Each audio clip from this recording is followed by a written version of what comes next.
Capítulo 12. Órdenes del Emperador. Acevedo. Capital. Imperio Artesiano. El trono real. Palacio Central.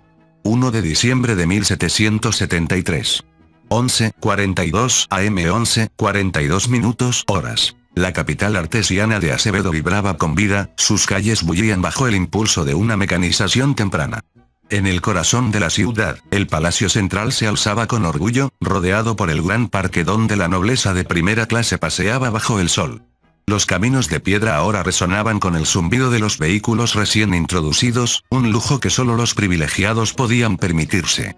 Aunque la élite se jactaba de la igualdad entre sus pares, tales cortesías rara vez se extendían más allá de su clase. Aún así, la capital emanaba una energía abierta y vibrante. Los soldados patrullaban las avenidas, saludando a los oficiales y lanzando miradas de admiración a las mujeres que pasaban. En el mercado, los mercaderes llamaban a los clientes, con sus puestos rebosantes de productos frescos y bienes finamente elaborados. Los vehículos blindados retumbaban de manera constante por las calles, un recordatorio visible de la creciente fuerza militar del imperio. Por encima, escuadrones de bombarderos medianos volaban en formación cerrada, un espectáculo que inspiraba asombro y reforzaba el orgullo nacional.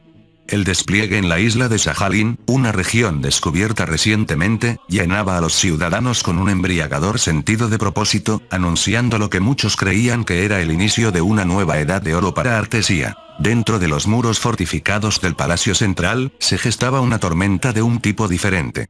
Un orbe mágico, pulsando con energía, mostraba las crudas realidades del campo de batalla. Reunidos a su alrededor, generales y almirantes artesianos, junto a representantes de la República de Gilon, observaban en silencio cómo el frente occidental descendía al caos. Las imágenes parpadeantes revelaban soldados frenéticos bajo asedio, sus gritos amplificados a través de los encantamientos del orbe. Necesitamos refuerzos. Hostiles avanzando por el flanco izquierdo. Resonó una voz desesperada, con una urgencia palpable. El sonido de disparos y explosiones llenó la cámara, ahogando los murmullos de los oficiales reunidos. Los generales artesianos estaban sentados, congelados y con el rostro pálido, mientras que la expresión del representante de Gilon cambió a una de furia contenida al darse cuenta de la magnitud del desastre. Entonces llegó el sonido, el grito de pánico de un soldado, cortando la cacofonía. ¿Qué demonios es eso? En pantalla, una máquina de guerra de color verde oliva surgió amenazante, con su torreta escupiendo fuego y destrucción. La bestia llevaba una insignia tricolor de blanco, azul y rojo. En su interior, tripulantes invisibles ladraban órdenes en una lengua desconocida. Uno gritó, exclamación de cierre, una palabra extraña para los artesianos pero cargada de amenaza. Por encima, el rugido atronador de los rotores de helicópteros se sumaba al creciente pavor de los soldados. El príncipe Gourmet permanecía paralizado, su compostura desmoronándose mientras asimilaba la devastación. Su mirada se dirigió bruscamente a la coronel Ayla Stanley, cuyo comportamiento habitualmente estoico ahora delataba inquietud. «Coronel Stanley», exigió el príncipe, con voz tensa, «¿qué vehículo es ese? ¿Cómo es capaz de tal destrucción?» Stanley entrecerró los ojos hacia la pantalla, estudiando cada detalle de la máquina. Su armadura reforzada brillaba bajo la bruma de la batalla, y el cañón colosal montado en su torreta no se parecía a nada que hubiera visto, ni siquiera en los arsenales más avanzados del Imperio Sagrado o la Federación de Duisland. «Nunca me he encontrado con un tanque como este», admitió ella. «Su diseño y potencia de fuego superan cualquier cosa en nuestro conocimiento actual». La frustración del príncipe Gourmet aumentó. «Esta ofensiva menor nos ha costado 10.000 vidas y sumando», bramó, volviéndose hacia su ayudante, Draco. «¿De qué son capaces estos japoneses? Primero sus tanques, ahora su armada ha hundido uno de nuestros acorazados. ¿Estamos totalmente despreparados?» Draco asintió con gravedad, extendiendo un informe de reconocimiento sobre la mesa. «Nuestra inteligencia indica que han desplegado aviones de largo alcance equipados con cohetes, capaces de golpear con precisión mucho más allá de nuestras defensas costeras». El acorazado Ganayan nunca vio venir el ataque. El silencio se apoderó de la sala mientras asimilaban las implicaciones. Finalmente, el príncipe habló, con su voz cargada de ira y resolución. «General Leafbard, usted me aseguró que este enemigo estaba ligeramente armado y mal organizado. Explíquese». Leafbard palideció bajo la mirada del príncipe. «Mi señor, la inteligencia era defectuosa, totalmente engañosa. Nunca anticipé un armamento tan avanzado. Entonces falló, espetó el príncipe. Confiamos en su juicio y ahora nuestros hombres están pagando el precio. Desesperado por redimirse, Leazbar tartamudeó. Podemos abrumarlos con números, como hicimos en la campaña de Indoe. 3 divisiones están en espera. Suficiente. Interrumpió el príncipe Gourmet, con una voz afilada como el acero. Se volvió hacia Draco, quien habló con calma pero firmeza. Deberíamos llamar al general Fellinger. Sus unidades de armadura impulsadas por golems MT-74 están construidas para el combate cuerpo a cuerpo. La inteligencia sugiere que los japoneses dependen mucho de la infantería. Nuestros golems podrían explotar esa debilidad. Gourmet consideró esto antes de asentir. Fellinger tomará el mando. Movilicen sus fuerzas de inmediato. Su prioridad número 1 es estabilizar el frente y evacuar a los supervivientes si es necesario. Con un saludo solemne, Fellinger, fortalecido por las palabras del príncipe, respondió: sí, mi señor. Me aseguraré de que paguen por cada vida perdida.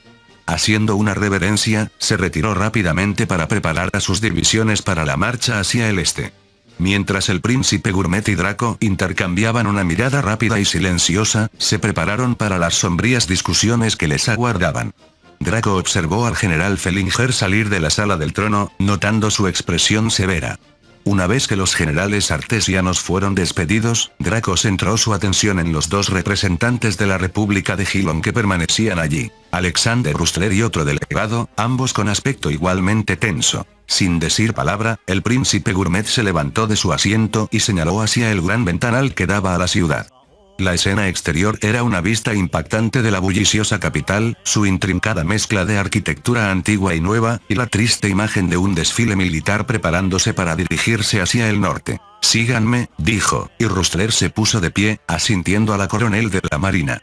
Infórmenos más tarde, le indicó Rustler en voz baja, y ella asintió con brevedad, saliendo de la habitación y dejando a los 2 hombres solos junto a la ventana. El príncipe Gourmet rompió el silencio, con la voz cargada de una frustración contenida. Llegan noticias de su embajada sugiriendo que su delegada Caroline está considerando la suspensión de esta operación debido a estas llamadas superpotencias con las que Alerbón ha logrado aliarse. Y ahora, Gilon se inclina ante una nación que apenas conoce. Rustler respiró hondo antes de responder. Supuse que se enteraría pronto, príncipe Gourmet. Sí, tuvimos una discusión formal con Caroline, y ella ha estado en comunicación con el presidente. La postura de Gilon ha cambiado debido al poder sin precedentes demostrado por estos 2 nuevos jugadores. Créame, encuentro la situación tan desconcertante como usted. Parece abrupta, incluso mal calculada. Pero estamos viendo la amenaza potencial que representan Y. Mi consejo sería considerar la viabilidad de una retirada de Sajalín, al menos temporalmente, y explorar un diálogo formal con Japón. La expresión del príncipe Gourmet se ensombreció, con la frustración creciendo visiblemente. Y así como así, ¿están dispuestos a abandonar todo lo que Gilon ha comprometido con nuestra causa? Solo un tonto tiraría esa promesa, Rustler. Habla de hacer la paz y, sin embargo, yo lo veo como el pecado más grande imaginable. Una traición. Gilon afirmó que estaría a nuestro lado y apoyaría nuestras ambiciones militares, y ahora, por unos pocos barcos mercantes incautados por Alerbón y Japón, se arrodillan. Si yo fuera su presidente, Rustler, esas incautaciones por sí solas serían vistas como actos de guerra. Y llama a este enfoque de paz cualquier cosa menos debilidad. Ridículo. Rustler se mantuvo firme, aunque percibía la furia en las palabras del príncipe Gourmet. No nos estamos volviendo blandos, mi señor. La República de Gilon se mueve con cautela. Nuestro objetivo no es abandonar a Artesia, sino más bien negociar un camino a seguir que no deje tanto a Artesia como a Japón bloqueados en este derramamiento de sangre indefinidamente. Esto no es solo por su bien, es un movimiento calculado. Los japoneses tienen un avión, el Diablo Azul, como lo llaman algunos, que ha causado un gran daño a su flota, incluso a los barcos que no han salido del puerto. Hemos oído que el primer ministro de Japón está dispuesto a detener todas las operaciones navales futuras a cambio de esta oportunidad de diplomacia, y estoy aquí porque creo que merece también su consideración. El rostro del príncipe Gourmet se tensó mientras asimilaba el peso de las palabras de Rustler. Nos atacaron directamente, destruyeron la primera flota que intentaba asegurar la bahía de Soyan, y ahora, cada día, caen más barcos de nuestra armada, nuestras naves capitales. Y ahora, después de lisiarnos, ¿quieren conversaciones de paz? Se volvió hacia la ventana, con la mirada distante, observando la bulliciosa capital bañada por la luz del día. La vista de las murallas de la ciudad y las innumerables casas que se extendían por el horizonte suavizó su expresión por un momento. Sin embargo, la frustración persistía. La idea de que todo por lo que había trabajado se le escapara de las manos era casi intolerable. Rustler observó cómo se asentaba el silencio, eligiendo sus palabras con cuidado. Mi señor, considere esto. Japón ofrece una escolta diplomática. Podemos reunirnos con ellos en un punto intermedio en el mar Artesiano. Según lo que nuestra inteligencia ha recopilado, las fuerzas de la isla con las que se encontró su flota no son japonesas sino rusas. La llamada Federación Rusa, una entidad separada que reclama Sajalín. Los japoneses lo ven fuera de su ámbito territorial. Esta reunión podría traer no solo un entendimiento, sino también el apoyo japonés para reclamar Sajalín a cambio del cese de las hostilidades. Ellos son conscientes de las pérdidas de nuestra armada y podrían estar dispuestos a ofrecer reparaciones. La mirada de Gourmet se demoró en Rustler, con una expresión ilegible antes de que sus labios se curvaran en una leve sonrisa. Muy bien, Rustler, respondió, con una voz teñida de una resolución reacia. Informe a su presidente que acepto estos términos. Informaré a mi parlamento y consultaré con mi jefe de personal para preparar esta escolta diplomática. Rustler dejó escapar un pequeño suspiro de alivio, asintiendo profundamente. Gracias por considerar este camino, mi señor. Con esto, finalmente podremos trabajar hacia un futuro donde la paz, en lugar del derramamiento de sangre, defina nuestro mundo. Gourmet se volvió de nuevo hacia la ventana, y su sonrisa se desvaneció en una mirada endurecida mientras consideraba el largo camino que tenía por delante. Por ahora, una alianza, aunque frágil, podría sostenerse, librando a su país de una mayor devastación. Sin embargo, tras las tensiones reales, tenía un pensamiento muy diferente sobre lo que planeaba ejecutar a fondo. Mientras Rustler se alejaba junto a la coronel Ayla Stanley, Draco se acercó al príncipe Gourmet, bajando la voz. Mi señor, los bombarderos que Hilon nos proporcionó, están preparados, totalmente armados con las cargas más pesadas que podemos manejar. Pero si vamos a atacar, debería ser cuando nuestro enemigo esté en su punto más débil. Gourmet asintió, endureciendo su mirada. Efectivamente. Esta ofensiva debe ser decisiva. Ellos esperan conversaciones de paz, asumiendo que nuestra posición es débil con nuestros barcos dispersos y heridos. Es absurdo, pero espero que esto sea solo el comienzo. Draco asintió pensativo, viendo a Rustler y Ayla desaparecer por el pasillo. Espías del reino de Indoe nos han entregado informes de inteligencia que sugieren que Alerbón y los artesianos están planeando un ataque significativo contra la base naval en Eagles Reach si las conversaciones de paz fracasan. ¿Deberíamos informar a la coronel? Gourmet sonrió con suficiencia, con un brillo frío en sus ojos. No. Que prueben la sangre si se atreven. Ella entendería por qué no apostamos nuestra confianza en hombres bestia o extranjeros. Tendrán que aprender que la confianza aquí se gana, no se regala. Draco observó la reacción de Gourmet, con el rostro impasible pero comprendiendo el resentimiento subyacente. Sabía que la desconfianza del príncipe hacia la influencia de Hilon era profunda, y esta conferencia con los diplomáticos de Hilon había hecho poco por aliviar esas tensiones. Mientras las fuerzas se agitaban y las alianzas se volvían precarias, Draco podía ver la creencia de Gourmet.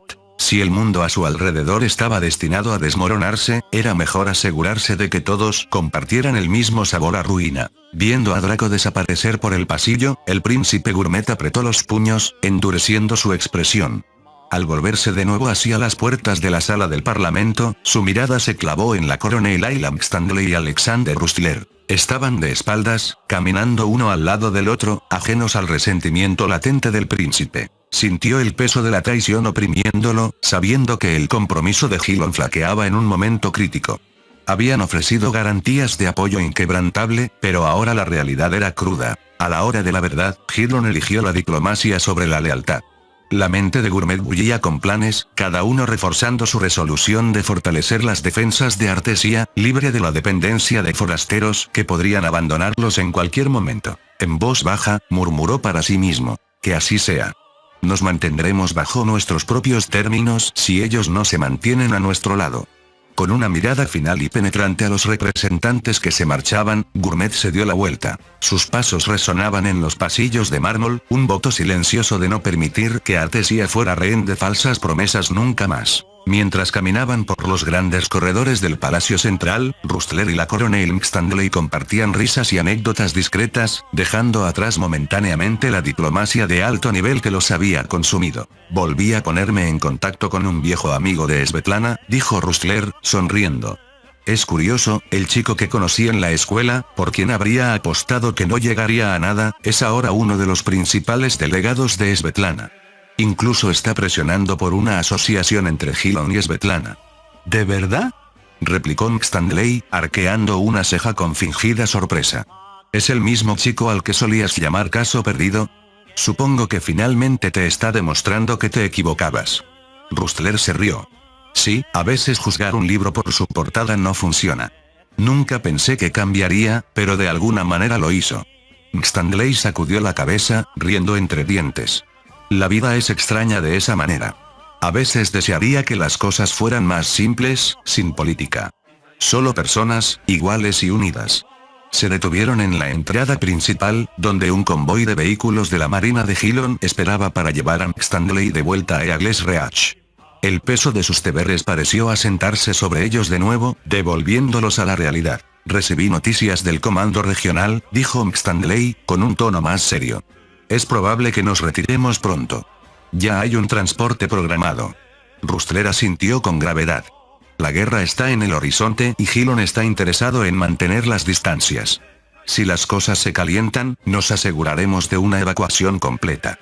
Se nos ha ordenado proteger a todo el personal y civiles gilonianos.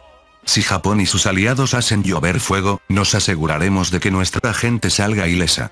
Stanley frunció el ceño, la decisión la inquietaba. Se siente mal, sin embargo.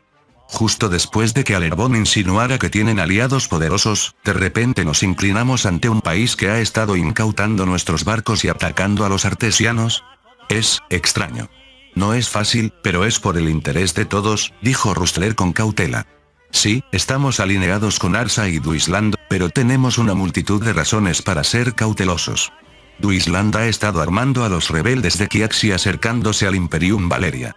Son aliados, pero no unos en los que confiemos plenamente. Quizás Japón y los Estados Unidos sean nuestra mejor oportunidad, continuó. Podríamos construir algo más fuerte, algo confiable. Estos no son aliados de conveniencia como el Imperio Sagrado o el Estado de Bastan. Pero desde donde están los artesianos, parece una traición, replicó Stanley. Si Arsa se entera de esto, podrían simplemente echarse en brazos de Duisland. Eso podría debilitar toda nuestra posición en la segunda civilización. Rustler suspiró, mirando hacia la ciudad. Entonces tendremos que actuar antes de que ellos lo hagan. Stanley no pudo ocultar su preocupación. Para ella, Gilon parecía estar caminando por la cuerda floja. Esperaba que no estuvieran sobreestimando su equilibrio. Justo cuando estaba a punto de subir a su jeep, Rustler la llamó. Japón ya ha detenido sus ataques contra las fuerzas artesianas. Han llegado órdenes de la embajada. Estamos organizando una evacuación para todos los ciudadanos gilonianos. Stanley sacudió la cabeza, sintiendo ya la carga de su puesto. Eso va a ser difícil para mí. Me necesitan en Eagles Reach. Los artesianos se están retirando del reino de Indoe y están usando nuestra base aérea para traer de vuelta a sus fuerzas desde las tierras de los híbridos. ¿No te parece extraño que los artesianos estén siendo obligados a retroceder por una nación isleña tan pequeña? ¿Qué crees que está pasando allí?, preguntó Rustler, con la curiosidad teñida de sospecha. Stanley se encogió de hombros con un rastro de diversión en sus ojos. Una rebelión, lo más probable. Sinceramente, si fuera por mí, habría aplastado esa revuelta antes de que empezara. Pero supongo que tienen suerte de que yo esté aquí, cuidando una base aérea en su lugar. Rustler asintió comprensivo, observando cómo ella finalmente subía al vehículo. El convoy se alejó, emprendiendo el viaje de 5 horas de regreso a la estación naval. Mientras la veía desaparecer por la carretera, Rustler sintió que una profunda inquietud se apoderaba de él. Gilon estaba tomando decisiones que podrían definir su futuro. Solo esperaba que no estuvieran caminando hacia una trampa. Pojibí, Oblast de Sajalín. A 5 kilómetros del lugar de desembarco. 312 Batallón Independiente de Artillería de Cohetes, 68 Cuerpo de Ejército. 1 de diciembre de 1773. 2:21 p.m. 14:21 minutos horas. La posición estaba fortificada con hileras de soldados y el aire estaba cargado de tensión. Incluso a 5 kilómetros de distancia, el ruido incesante de la batalla se percibía, un sombrío recordatorio del caos que se desarrollaba. Los camiones llegaban en sucesión constante, descargando cajas, muchas de ellas llenas de cohetes 9M522 para los lanzadores BM-21 Grad que ahora apuntaban hacia la cabeza de playa. A pesar del reciente asalto, los artesianos habían logrado mantener su posición, aunque los rusos estaban intensificando constantemente su contraofensiva. Los tubos estaban cubiertos por el hollín negro del constante bombardeo de cohetes. Preparen la segunda salva. Los hombres que cargaban los cohetes se movían con rapidez, introduciendo proyectiles frescos en los tubos. El frío punzante del primer día de diciembre roía su piel expuesta mientras trabajaban, y su aliento era visible en el aire gélido. Cerca de allí, oficiales e infantes hacían guardia. La llegada constante de camiones de suministro reforzaba una fugaz pero innegable sensación de progreso. Tal vez lo más cerca que habían estado de saborear la victoria en semanas. Con todos los tubos armados y listos, los comandantes de tiro permanecían en tensa anticipación. El chisporroteo estático de la radio rompió el silencio hasta que, por fin, llegó la orden esperada. Procedan con la segunda andanada.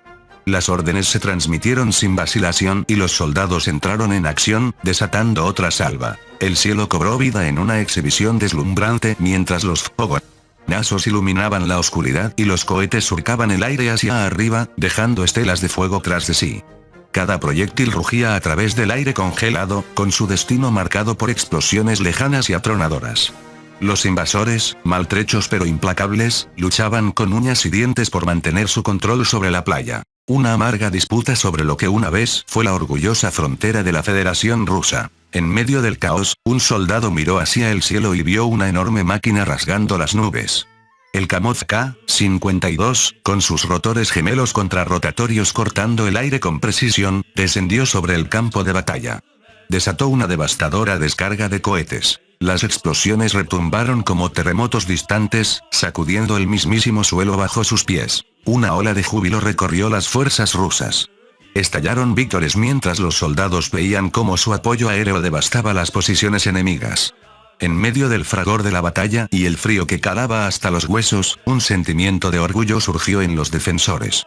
Estaban manteniendo la línea, defendiendo su patria con todo lo que tenían. En otro lugar, funcionarios de alto rango de la Federación Rusa monitoreaban el progreso de la campaña con un optimismo cauteloso. Tras años de tensión e incertidumbre, exacerbados por el conflicto de Ucrania y los cambios políticos globales bajo las agresivas políticas exteriores de Thompson, este nuevo compromiso con la defensa de su tierra traía una sombría satisfacción. Por primera vez en años, había la sensación de que podían avanzar. Lejos, hacia el este, en una base de operaciones avanzada, la actividad era incesante. Los camiones del 68 Cuerpo de Ejército entraban y salían entregando suministros y refuerzos. Los soldados trabajaban incansablemente para erigir barricadas, torres de vigilancia y fortificaciones, transformando lo que antes era un sitio estéril en un cuartel general funcional. Operativa desde hacía solo unas horas, la base bullía de urgencia. Afuera, el rugido distante de la artillería de cohetes puntuaba el aire gélido. Al ruido constante se le unió de repente el agudo zumbido de un helicóptero. La nieve y la tierra se arremolinaron cuando un U-60 japonés descendió, su insignia circular roja brillante destacando contra la extensión blanca. Los rotores perdieron velocidad y su grito mecánico se desvaneció en un zumbido rítmico mientras un copiloto abría la puerta lateral, listo para descargar a sus pasajeros. El teniente general Fujimoto Hiroshi, del Ejército del Norte de Japón, bajó del helicóptero con una sonrisa un poco tensa. El coronel Romanov Sergei Vladimirovich, comandante del 312 Batallón Independiente de Artillería de Cohetes, lo esperaba en el nevado suelo ruso. Romanov caminó a través del aire helado con su pesado abrigo, del cual caía la nieve. Estrechó la mano de Fujimoto con firmeza. «Bienvenido a Sajalín, general», lo saludó el coronel Romanov con voz profunda. «Hace un frío implacable aquí». El teniente general Fujimoto soltó una risita suave. Parece que se las están arreglando para prosperar a pesar de ello, respondió, con la mirada perdida hacia la formación de sistemas de artillería de cohetes BM-21. Un destello de diversión cruzó su rostro. No todas las campañas pueden ser pintorescas. Al menos aquí, lejos de las garras de Moscú, hay cierta apariencia de independencia. Los dos oficiales se dieron la vuelta y comenzaron a caminar hacia el cuartel general, con sus botas crujiendo sobre el suelo cubierto de nieve compacta. A su alrededor, el lugar se veía desolado y carente de eficiencia militar. Los soldados se acurrucaban sobre fuegos improvisados en bidones metálicos, frotándose las manos para calentarse. Los camiones estaban parados, con sus exteriores cubiertos por una gruesa capa de hielo, mientras los vehículos blindados esperaban, medio enterrados en bancos de nieve, a ser desplegados. Al acercarse al cuartel general, el teniente general Fujimoto miró a su alrededor, frunciendo ligeramente el ceño. Había algo peculiar en la posición. Se volvió hacia el coronel Romanov y, con un toque de curiosidad, hizo su pregunta. ¿Cómo está la situación? Su país está siendo cortado del resto de la Federación Rusa. Me pregunto cómo su isla ha mantenido los recursos durante las últimas semanas. No muy bien, respondió el coronel Romanov con tono sombrío. La gente se muere de hambre. La falta de armas y equipos se está convirtiendo en un problema serio a medida que agotamos nuestro limitado suministro de munición. No pasará mucho tiempo antes de que no nos quede nada más que palos y piedras para defendernos. Lo que es peor, no podemos contactar con el resto de las fuerzas en el continente, y parece que Sajalín es el único transporte que hemos recibido. Es ridículo. Hizo una pausa, con la frustración grabada en su rostro. Frente a él, el teniente general Fujimoto evaluaba la nefasta situación. A pesar de que los rusos eran tecnológicamente más avanzados que el imperio artesiano, su posición era precaria. La escasez de municiones y equipo era un resultado directo de conflictos previos, como la guerra sino-estadounidense y la guerra de Ucrania. Estos eventos habían agotado sus recursos, dejando poco con qué defenderse. La mayoría de los soldados estaban equipados con rifles AK-74 obsoletos, lejos de las variantes modernas que necesitaban. Era, como poco, una visión desalentadora. Ser dejado atrás es una cosa, comenzó el teniente general Fujimoto. Pero tal vez, una vez que este conflicto termine, Japón pueda suministrar a sus fuerzas nuestro equipo para asegurar una cadena de suministro constante. Esas armas de la era soviética no durarán para siempre. Tarde o temprano, necesitarán reemplazos y una logística adecuada para mantenerlas. El coronel Romanov ofreció una tenue sonrisa, agradeciendo la consideración de Fujimoto.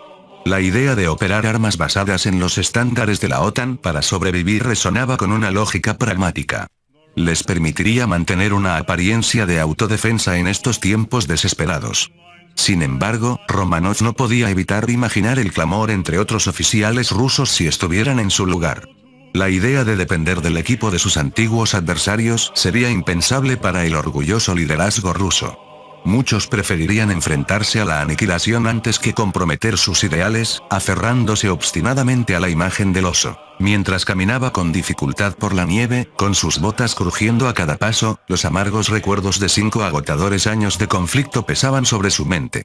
Desde las trincheras sangrientas de Ucrania hasta el caos de la guerra sino-estadounidense, el implacable ataque de los drones y la devastación causada por la artillería de cohetes habían dejado cicatrices indelebles. Los ecos de batallas pasadas aún lo perseguían. El rugido de las explosiones, los gritos de los heridos y los rostros de los soldados a los que había liderado, muchos de los cuales nunca regresarían a casa. Un bastardo de líder, murmuró con amargura, recordando las decisiones que habían costado tantas vidas y desperdiciado recursos preciosos. Sin embargo, en medio de ese mar de pérdidas, había un tenue destello de consuelo. Algunos de sus hombres habían sobrevivido, llevando sus historias consigo. Eso, al menos, era algo. Habiendo ascendido de oficial subalterno a coronel en solo 4 años, Romanov había sido testigo de primera mano de la dura evolución de la guerra. Las pérdidas demoledoras, las defensas desesperadas y la pura voluntad de sobrevivir habían definido su camino. Ahora, de pie en medio de la interminable extensión de nieve, sintió que el peso de la responsabilidad se asentaba sobre sus hombros una vez más. Dentro de la tienda de mando tenuemente iluminada, el aire estaba cargado con el olor de la lona húmeda y el aceite de máquinas. El teniente general Fujimoto estaba sentado frente a Romanov. Ambos hombres estaban agotados por las exigencias incesantes de la guerra. El débil zumbido de un generador proporcionaba un fondo constante a su conversación. Gracias, teniente general Fujimoto, comenzó Romanov, dejando a un lado un informe que acababa de leer. Me aseguraré de que su información sea transmitida a nuestro general. Sus hallazgos han sido claros para todos nosotros. Estamos perdiendo munición a un ritmo insostenible para nuestras fuerzas. Estamos planeando algo más grande, pero debo preguntar, ¿qué hay de las negociaciones de su gobierno sobre Sajalín? ¿Hay algún avance con los representantes artesianos? Hay discusiones en curso, respondió Fujimoto con tono mesurado. El embajador Tenjo ha estado hablando con los enviados artesianos en el reino de Alerbón. Mientras tanto, los republicanos de Gilon están instando a la paz entre Japón y los Estados Unidos. Somos optimistas de que los artesianos sigan su ejemplo. Romanov enarcó una ceja, intrigado. ¿La República de Gilon? ¿Quiénes son ellos? Un aliado relativamente nuevo de los artesianos, explicó Fujimoto. Poseen bases aéreas y equipo en abundancia. ¿Seguro que ya se han topado con su armamento? Romanov se burló. Si a eso se le puede llamar así. En su mayoría rifles obsoletos y reliquias. Es difícil determinar si estamos luchando contra una nación estancada en el pasado o simplemente una demasiado pobre para modernizarse. ¿Con qué estamos lidiando exactamente aquí? Fujimoto sacudió la cabeza. La situación es complicada. El reino de Alerbón, nuestro socio comercial más reciente, apenas está experimentando con tecnologías básicas como los automóviles. Este mundo está, en general, siglos por detrás de nosotros.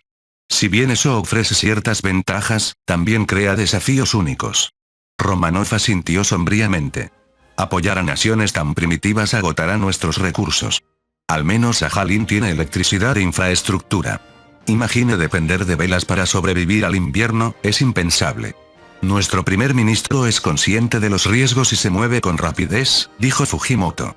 Los artesianos pueden ser hostiles, pero la inteligencia estadounidense sugiere que América del Norte se ha fragmentado en docenas de naciones más pequeñas. El equilibrio de poder global está más fracturado de lo que imaginábamos.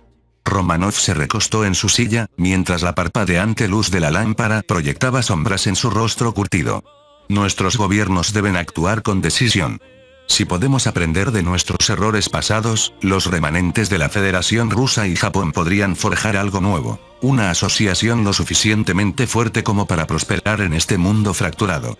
A pesar de sus diferentes ideologías políticas, Romanov y Fujimoto compartían un objetivo común: asegurar el futuro de sus naciones. Ambos comprendían la necesidad de establecer cadenas de suministro confiables y mantener las exportaciones para garantizar la supervivencia y el crecimiento económico. Mientras Fujimoto contemplaba el legado de posguerra de Japón como potencia económica mundial, se preguntaba si su nación podría alcanzar tales alturas de nuevo. Estados Unidos seguía siendo el socio comercial más crítico de Japón, pero el conflicto actual presentaba oportunidades que podrían remodelar el equilibrio de poder. Fuera de la tienda, las armas yacían esparcidas en la nieve, sus armazones de acero brillando débilmente bajo la tenue luz. El retumbar distante de la artillería servía como recordatorio de las batallas que aún estaban por venir.